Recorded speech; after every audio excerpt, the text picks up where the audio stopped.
चिंटू और वो घड़ी जो वक्त पीछे ले जाती थी, पर बस छुट्टी से पहले बंद हो जाती।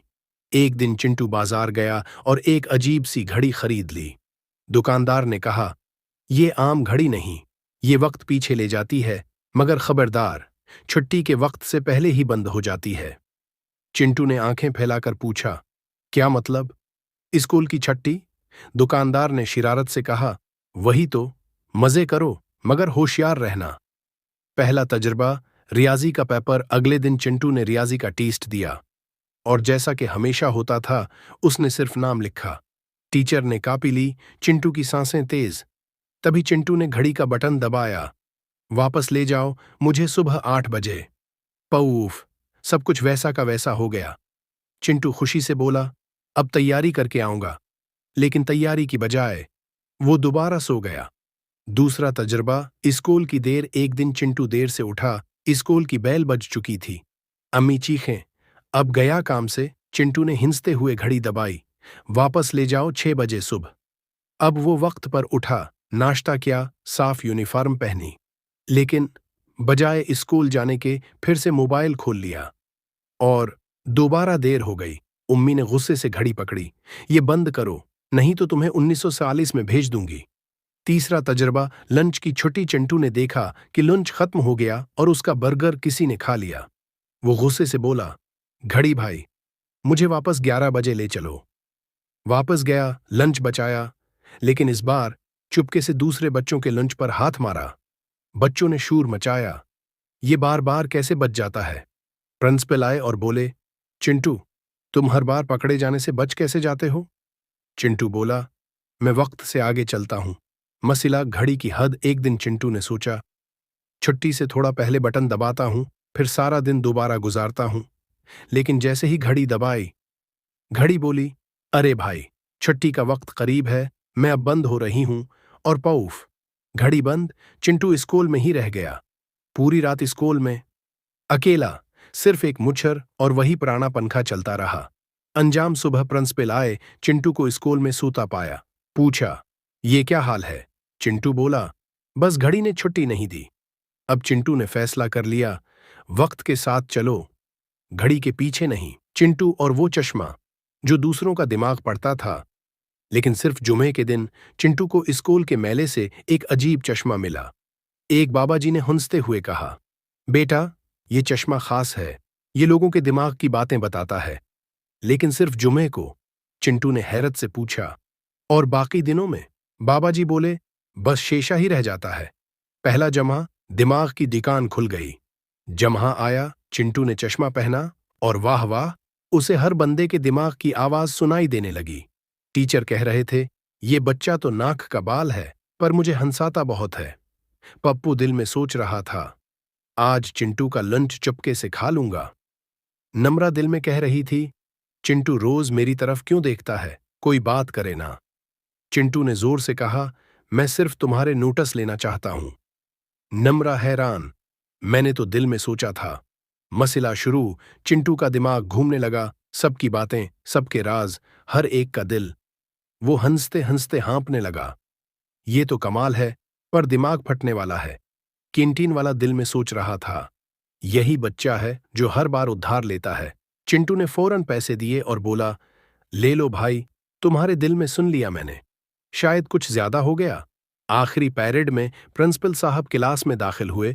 चिंटू ने चश्मा पहना ही हुआ था और प्रिंसिपल साहब दिल में सोच रहे थे, मेरी टाई अल्टी है क्या? सब हंस रहे हैं। चिंटू जोर से हंस दिया, जी सर, हाँ एल्टी है। प्रिंसिपल साहब हैरत से, तूने कैसे जाना? चिंटू, मैं दिल से जुड़ा हुआ स्टूडेंट हूं।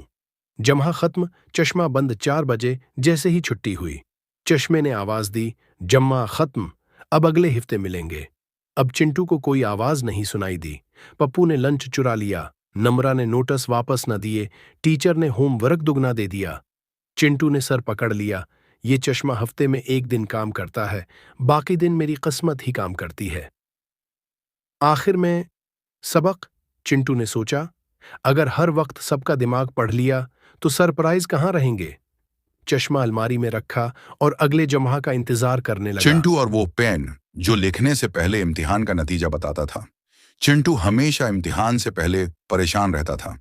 न होमवर्क मुकम्मल, न तैयारी पूरी, लेकिन ख्वाब बड़े बड़े। एक दिन उसे स्कूल के स्टोर रूम से एक पुराना सुनहरी पेन मिला। ऊपर लिखा था, उस पेन से जो लिखोगे उसका नतीजा पहले बता देगा। चिंटू खुशी से उछला। अब तो जिंदगी सेट है भाई। पहला तजर्बा, अंग्रेजी का पर्चा। चिंटू ने पर्चा खोला, पहला सवाल देखा, इसे on my best friend. Chintu ने पेन निकाला, लिखने लगा, लेकिन जैसे ही पहला लफ्ज लिखा, पेन से आवाज आई, फेल। चिंटू चौंका। क्या? अभी तो लिखा ही है। माय। फिर चिंटू ने मजमून बदला, ऐसे on my pet cat. Pen बोला, पाप, लेकिन 40 नंबर बस। चिंटू ने तीसरा मजमून शुरू किया, ऐसे ऑन चाय वर्स कॉफी। पेन खुश होकर बोला, 70 नंबर, लिखते जाओ। चिंटू ने सोचा, ऐसा मजमून जिसमें चाय हो, हमेशा कामयाब। दूसरा इम्तिहान, रियाजी का पेपर। चिंटू ने पहला सवाल लिखा, 2 मफलाउंस और 5 पेन चलाया। मनफी नंबर, तुम्हें सजा होनी चाहिए। चिंटू ने फौरन दरस्त किया, 2.4 पेन बोला, अच्छा बच्चा, 10 में से 10 नंबर। लेकिन जब उसने वर्ड प्रॉब्लम देखी तो लिखा, Ali has 5 mangoes and eats 3. What does he have left? Chintu ने लिखा, पेट में दर्द। पेन गुस्से से बोला, 0 और अम्मी को भी बताऊं। पेन के नुकसानात। चिंटू ने सोचा, यार ये तो हर वक्त टांट करता है। कभी कहता है फेल, कभी कहता है अम्मी को बताऊं। उसने पेन से पूछा, क्या तू हर बात बताएगा? पेन बोला, हाँ, क्योंकि सच्चाई अहम है। चिंटू बोला, फिर तो तू व्हाट्सएप ग्रुप में भी ना चले। फैसला मेहनत बेहतर है। आखिरकार चिंटू ने पेन अलमारी में रख दिया और दिल से पढ़ाई शुरू की। फिर जब इम्तिहान आया, उसने बगैर जादू के पेन के पूरा पर्चा दिया, और जब नतीजा आया 85%, पेन से आवाज आई, शाबाश, अब तू मेरे बगैर भी पास हो सकता है। आखिर में चिंटू का सबक। चिंटू ने कहा, जादू की चीजें दिल बहलाती हैं, लेकिन कामयाबी मेहनत से ही आती है। चिंटू और वो छतरी जो बारिश नहीं, स्कूल की छठी बरसाती थी। एक दिन गर्मी बहुत शदीद थी। चिंटू का स्कूल जाने का बिल्कुल दिल नहीं था। सूरज आग बरसा रहा था और चिंटू का मूड वैसे ही खराब था, क्योंकि कल होमवर्क नहीं किया था। चिंटू ने अल्लाह से दुआ की, या अल्लाह, कोई मोजज़ा हो जाए और स्कूल बंद हो जाए। अचानक पड़ोस के पुराने सामान वाले कुब्बाड़िए की दुकान से एक पुरानी सी रंग बरंगी छतरी चमकने लगी। चिंटू ने उसे हाथ में लिया तो छतरी बोल पड़ी, जिस दिन मुझे खोलोगे स्कूल की छठी हो जाएगी। पहला तजर्बा। पेर का दिन चिंटू छतरी लेकर स्कूल जाने लगा। स्कूल के गेट पर पहुंचा, छतरी खोली, और इसी लम्हे स्कूल के चौकीदार ने ऐलान किया, बच्चों, स्कूल की इमारत में पानी भर गया है, आज छुट्टी है। चिंटू हंसा, वाह, ये तो छुट्टी साज छतरी है। रोजाना छतरी, रोजाना छुट्टी। चिंटू ने अगले दिन भी छतरी खोली। उस्ताद बीमार, स्कूल बंद। तीसरे दिन छतरी खोली, इलेक्शन, स्कूल बंद। चौथे दिन गैस का मसला, स्कूल बंद। अब तो चिंटू ने अपनी किताबों पर कपड़े रख दिए। जब पढ़ाई ही नहीं तो किताबें सिर्फ तकिया बनेंगी। दोस्तों की साजिश। चिंटू के दोस्त परेशान हो गए, यार ये तो रोज छुट्टी करवा देता है, हमारा तो दिमाग घूम गया। उन्होंने चिंटू की छतरी छुपा दी, लेकिन छतरी ने खुद ब खुद उड़कर चिंटू के बैग में वापस आ गई। चिंटू ने कहा, यह सिर्फ मेरे लिए है क्योंकि मैं नेक दिल हूं और थोड़ा सा चालाक भी। मसला, इम्तिहान करीब हैं। हेडमास्टर साहब ने ऐलान किया, काफी दिन छुट्टियां हो चुकी, अब हर सूरत इम्तिहान होंगे। चिंटू ने छतरी खोली, लेकिन इस बार छतरी बोली, नहीं चिंटू, इल्म से भागोगे तो छतरी भी काम नहीं आएगी। चिंटू, आवो हो, अब ये छतरी भी फलसफी बन गई। सबक और मजाह। चिंटू ने कहा, अच्छा बाबा, अब पढ़ूंगा भी और छतरी को सिर्फ बारिश में इस्तेमाल करूंगा। छतरी बोली, शाबाश, वरना मैं छुट्टियां बंद कर दूंगी और शायद तुम्हें प्रिंसिपल के दफ्तर भी पहुंचा दूं।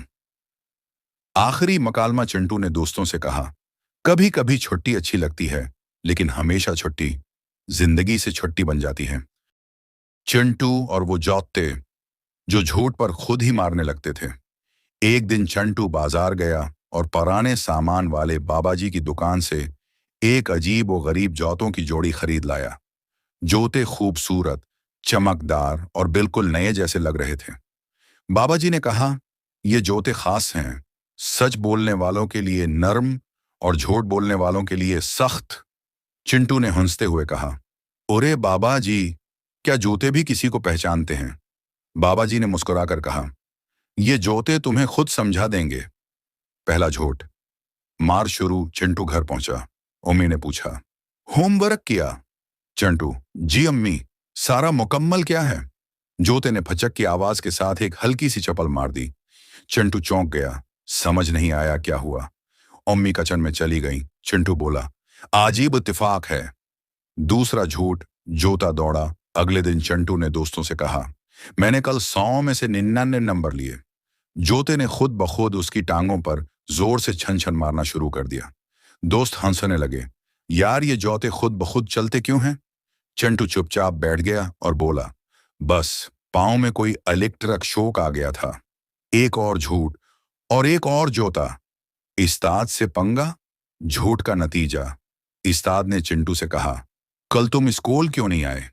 चिंटू, सिर, मेरे दादा अबू चौथी बार इंतकाल कर गए। जूते को गुस्सा आ गया। दोनों पांव आपस में टकरा कर बोले, ये तो हद हो गई। और फिर चिंटू के जूते उसे स्कूल के मैदान में दौड़ाते रहे। पूरा स्कूल हंस हंस कर लोटपोट हो गया। चिंटू का वादा। चिंटू घर आया, जूते उतारे, उनके सामने हाथ जोड़ दिए। बस बस, अब मैं कभी झूठ नहीं बोलूंगा। जूते नरम हो गए, एकदम आरामदा। अब जब भी चिंटू सच बोलता, जूते ऐसे लगते जैसे रोई के हों। नतीजा, चिंटू अब हर बात सच बोलता है। उम्मी कहती हैं, ये बच्चा अब जनती हो गया है। उस्ताद कहते हैं, उसके जूते ने उसे सीधा कर दिया। और चिंटू, वो कहता है, अगर तुम भी सच बोलोगे तो जिंदगी तुम्हें मारेगी नहीं, बल्कि गदगदी करेगी।